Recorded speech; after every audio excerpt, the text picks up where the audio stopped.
Assalamualaikum warahmatullahi wabarakatuh. Bismillahirrahmanirrahim. Alhamdulillahirabbil alamin wa bihi nasta'in ala umuri dunya waddin. Wassalatu wassalamu ala asyrafil anbiya wal mursalin wa ala alihi wa sahbihi wa man sara ala nahjihi bi ihsanin ila yaumidin wa ba'd.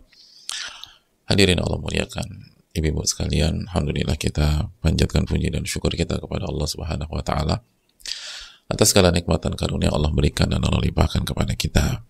Nikmat yang gak mungkin kita bisa hitung, gak mungkin kita bisa kalkulasikan. Wa in ta'uddu ni'matallahi la tuhsuha.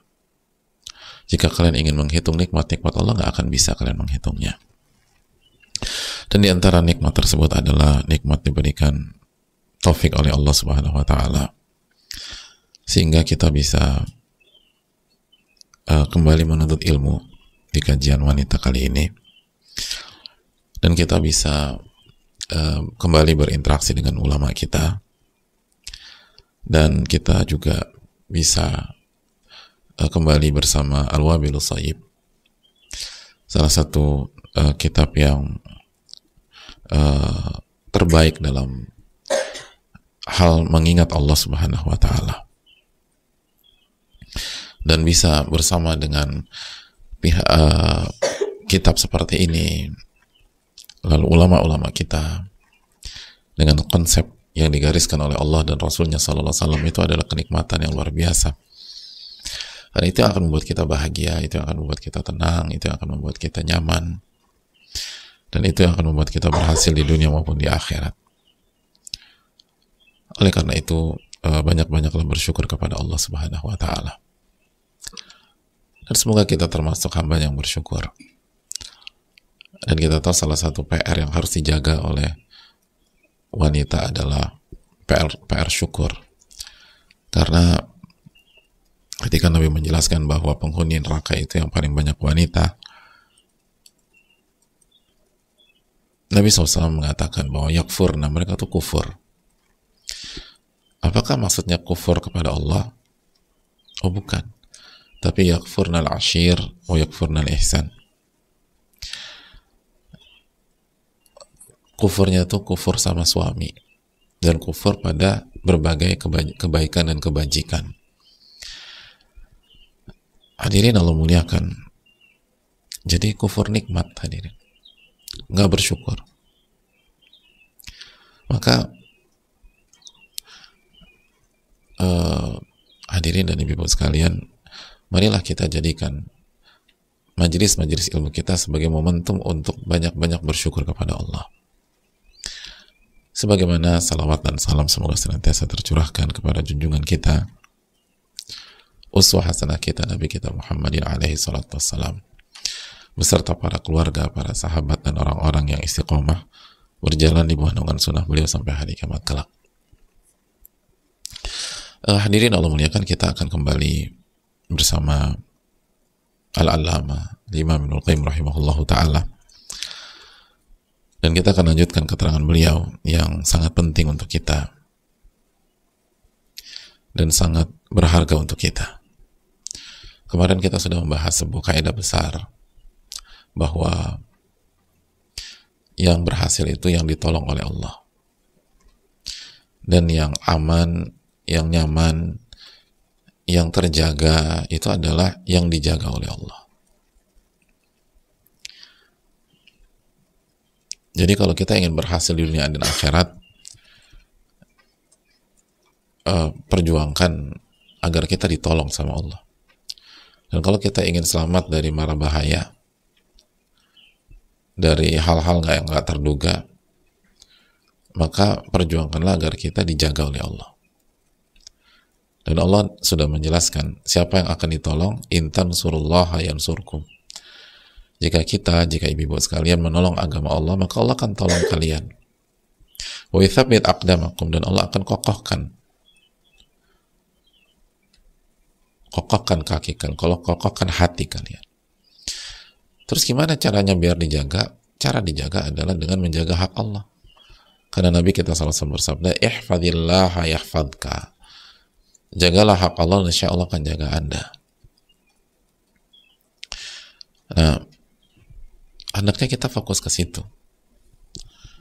Jadi gimana caranya kita menolong agama Allah, menjalankan perintah Allah, jauhi larangan Allah? Itu otomatis Allah akan tolong kita. Nah, jadi masalah kita nggak berusaha menolong agama Allah, tapi kita mikirin terus gimana masa depan. Akhirnya overthinking. Begitu overthinking kemana-mana, kenanya mental health. Aduh, aku kena mental nih. Ya itu karenanya. Karena nggak ditolong sama Allah, nggak dijaga sama Allah. Karena sibuk memikirkan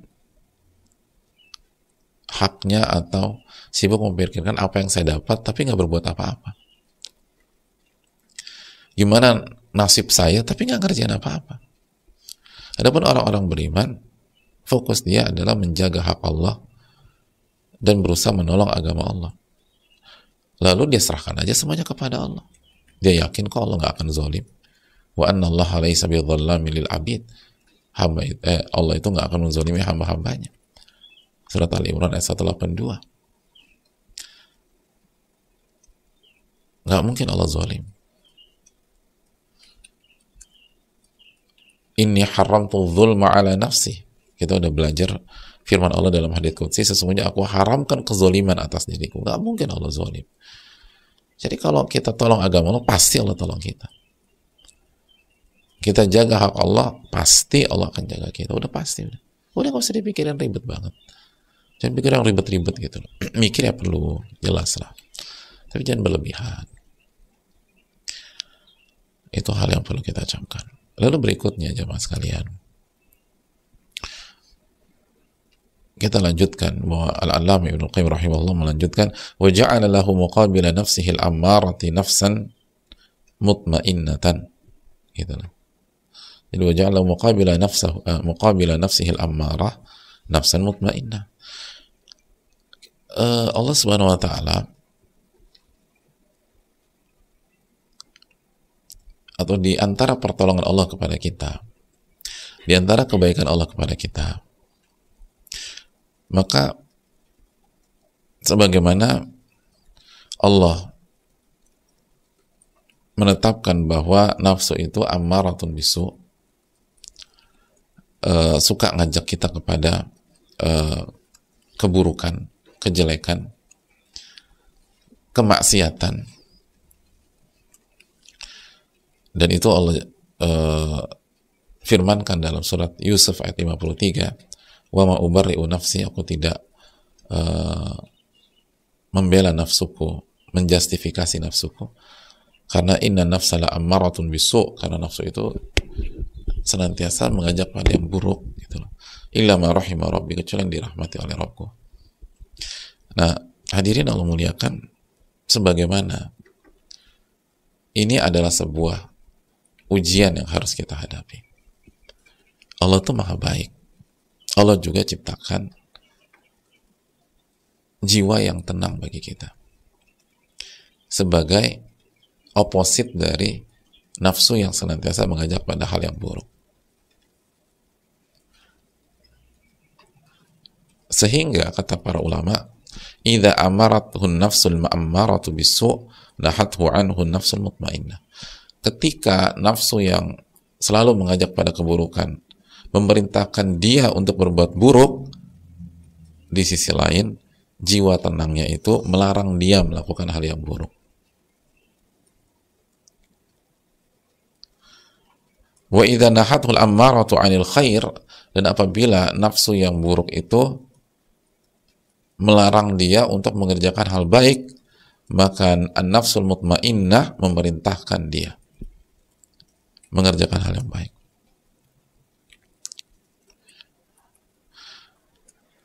Jadi coba deh kita renungkan, kalau ada satu sisi, jadi Allah yang menjelaskan diri kita ini ada dua sisi. Satu, nafsu yang selalu mengajak pada keburukan. Sisi yang kedua, jiwa yang tenang. Ketika nafsu yang mengajak keburukan mengajak kita melakukan hal yang buruk, jiwa yang tenang bilang jangan. Itu maksiat. Jangan lakukan itu. Ketika nafsu yang buruk itu melarang kita untuk melakukan kebaikan, jiwa yang tenang justru kamu harus lakukan itu.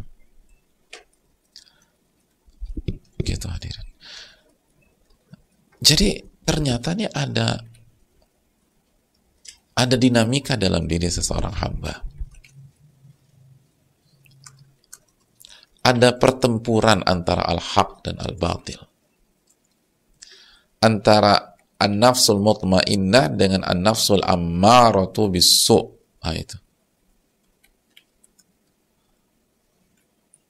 Gitu hadirin. Selalu ada gejolak di dalam diri kita, pergolakan dalam diri kita. Dan itu wajar. Dan jangan anggap kita, kayaknya saya orang aneh nih. Enggak. Ini kenyataan setiap kita. Setiap ada apa-apa, nafsu yang memerintahkan pada keburukan itu selalu bisikan, udah, langgar aja perintah Allah. Wong yang haram aja susah, apalagi yang halal, nggak apa-apa lah. Udah, Allah Ghafurur Rahim. Tapi an-nafsul mutmainnah enggak. Pasti ada jalan yang halal. Sabar. Jangan buat hal bodoh. Itu tuh jalan ke neraka. Itulah. Ayo mari kita ibadah. Mari berharap kepada Allah. Terus tuh.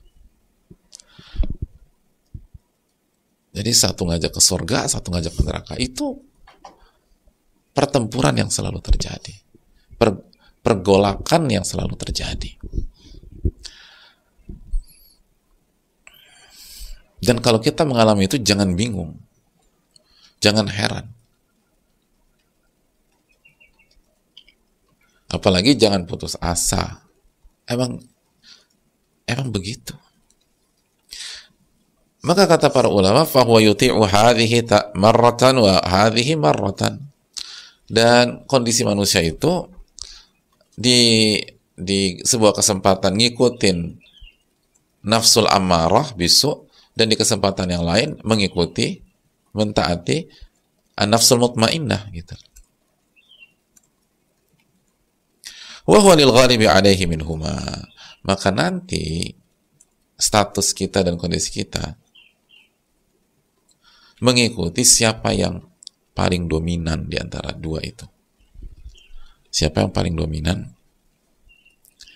di antara nafsul ammarah dengan nafsul mutmainnah. Gitu.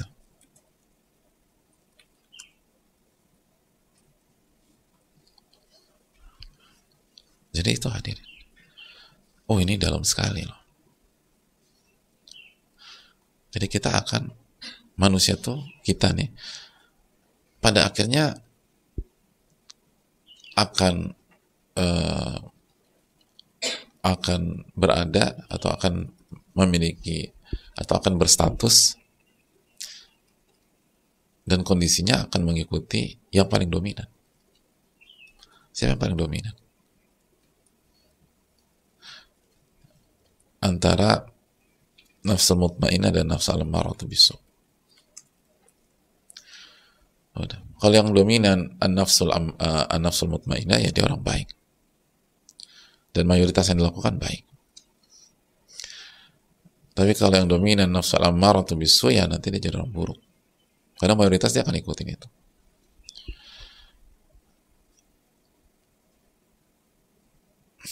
Gitu hadirin. Jadi ada gejolak, ada pergulatan di dalam diri kita. Nah, itu pergulatan. Siapa yang menang? Makanya ini penting sekali hadirin. Makanya buat ibu-ibu kan, kita ngalamin, apalagi udah nikah bertahun-tahun, kok di sebuah kesempatan gampang gitu ngikutin suami, nurut sama suami, enak gitu loh. Tapi di kesempatan lain kayaknya tuh lisan maunya ngebantah aja, pengennya ngejawab aja. Nah itu sekali lagi memang begitu. Berarti yang pas lagi ngikutin suami itu an-nafsul mutmainnah yang diikuti. Dan dia lebih dominan. Tapi begitu kita ngejawab, ngebantah, itu an-nafsul al-ammaratu bisu. Gitu.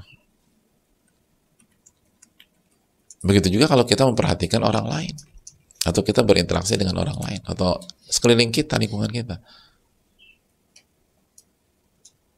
Gitu. Kan kadang-kadang bagus gitu, sikapnya bagus, ibadahnya rajin, tapi di kesempatan loh kok begini nih orang. Nah kita kan kadang nggak baca buku ulama, kita pakai bahasa-bahasa lapangan. Oh lagi kumat ya, lagi kumat gitu, kumat bahasanya. Kalau lagi ini dia lagi sadar nih kayak begini nih, gitu lah. Kadang-kadang bahasanya lebih dalam, lagi waras dia nih, lagi waras, bayangin lagi waras. Sebenarnya semua kita ngalamin itu, karena ini pergulatan antara an-nafsul mutmainnah dengan an-nafsul ammaratu bisu. Nah, itu. Ini penting, fakta penting. Nah, di antara pelajaran penting dari fakta dan keterangan ini memberikan pelajaran kepada kita ketika kita tergelincir dalam kesalahan, terus kita mengikuti an-nafsul ammaratu bisu gitu ya, dalam sebuah kejadian ketika misalnya malas ibadah atau nunda ibadah, nggak fokus, nggak khusyuk ketika ibadah, atau kalau rumah tangga ibu-ibu atau istri ngejawab suami, nggak nurut sama suami, atau lalai sama anak dalam sebuah hari, atau apalah. Artinya pada saat kita mengikuti an-nafsu al-ammaratu bisu, nafsu ammaratu bisu, maka ketika kita jatuh dalam kesalahan seperti itu, maka segera istighfar, segera taubat, dan jangan terlalu ribet berpikir, jangan overthinking, jangan putus asa,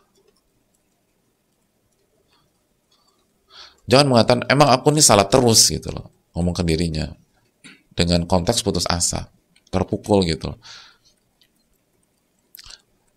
Aku emang nggak pantas gitu di sini misalnya gitu. Kan ibu-ibu suka gitu tuh.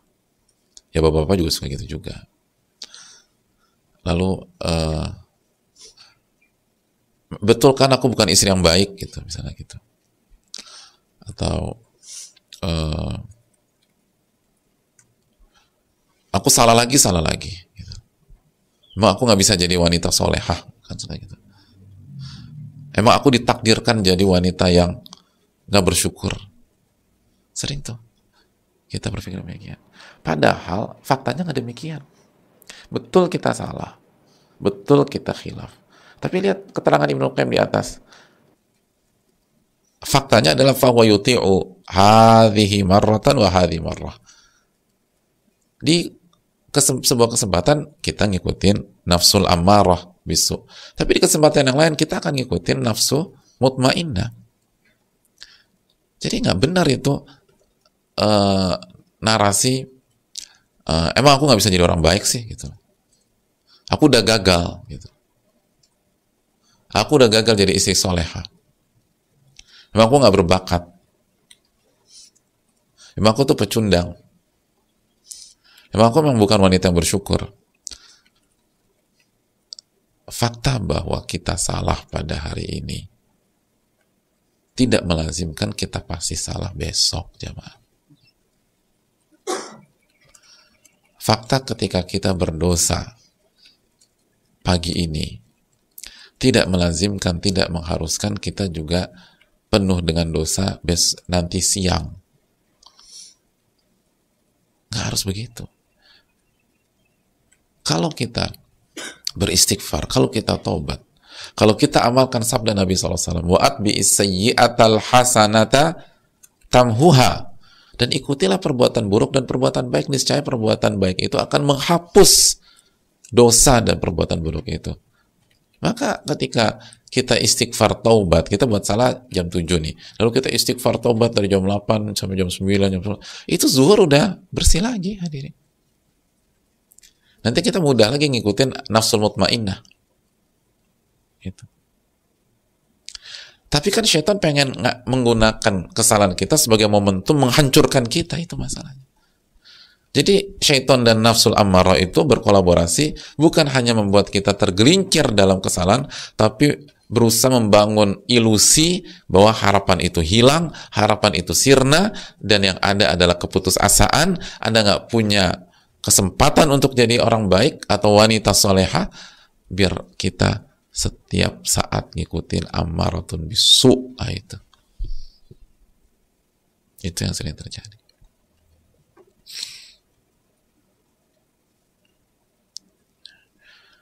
Jelas nih hadirin. Nah, itu. Ini fakta mahal nih. Banyak orang tuh hancur gara-gara salah paham masalah ini. Padahal harapan dia jadi orang baik atau wanita yang baik, wanita soleh itu besar, masih sangat besar. Walaupun dia salah pada hari tersebut, sangat besar. Tapi kemakan ilusinya syaitan dan provokasinya nafsu amarah. Di samping dia nggak pernah ngaji, dia nggak pernah baca keterangan para ulama, sehingga dia nggak ngerti konsep yang benar, dia nggak tahu fakta. Kita tahu ilusi syaitan itu menakutkan, ngeri udah. Nabi Adam bisa makan buah khuldi, itu apa nggak cukup membuat kita sadar dan penuh waspada? Makanya pentingnya belajar, biar kita ngerti konsep. Jadi seringkali kita itu tenggelam dalam ilusi, nggak ada faktanya. Aku udah gagal, aku udah hancur, aku udah terpuruk. Iya salah, tapi emang salah sama dengan hancur? Enggak. Saya mau tanya lah sama hadirin. Ketika kita ujian matematik gitu, 10 soal, lalu kita salah di nomor 7. Apakah salah di nomor 7 artinya dapat 0? Hancur gitu, gagal. Bisa jadi kita salah nomor 7, tapi 2 minggu kemudian kita akan dipanggil untuk naik ke podium. Kenapa? Karena kita rombah jawabannya, dekat sama gurunya? Enggak. Salah tetap nomor 7. Tapi ternyata nomor 1 benar, nomor 2 benar, nomor 3 benar, nomor 4 benar, nomor 5 benar, nomor 6 benar, nomor 8 benar, nomor 9 benar, nomor 10 benar. Dapat 9. Dapat 9 ranking 2. Panggil naik podium. Salah ya salah. Tapi tetap jadi juara 2. Kan begitu kehidupan.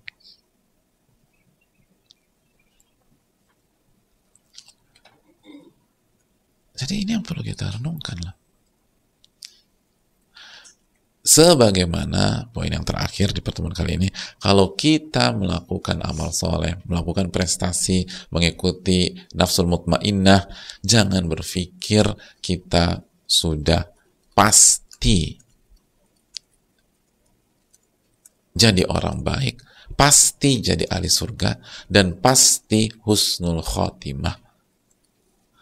Karena tadi, fakta hidup itu, dalam kesempatan kita mengikuti nafsul mutmainnah, dalam kesempatan yang lain kita mengikuti nafsul ammaratun bisu. Nah, begitu kita mengikuti nafsul mutmainnah, justru melahirkan sifat ujub, selebrasi sebelum selesai. Akhirnya kita lengah untuk terus waspada. Akhirnya besok kita terjatuh.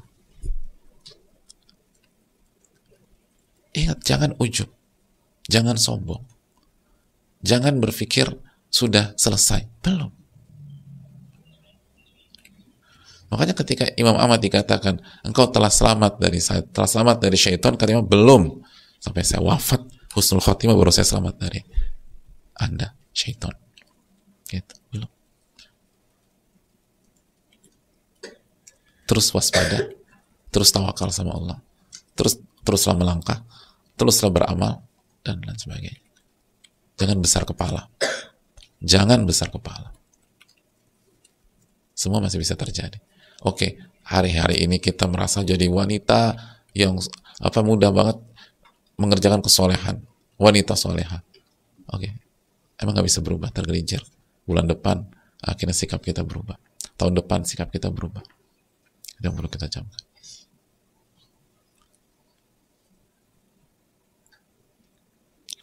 Jadi terus waspada. Antara harap dan cemas itu harus dilakukan. Nah, dengan demikian insya Allah kita akan jadi orang baik, jadi wanita yang soleha, lalu husnul khotimah. Kita akan lanjutkan pembahasan ini, pembahasan penting sekali. Dan semoga Allah memberikan taufik kepada kita. Wassalamualaikum warahmatullahi wabarakatuh. Assalamualaikum warahmatullahi wabarakatuh.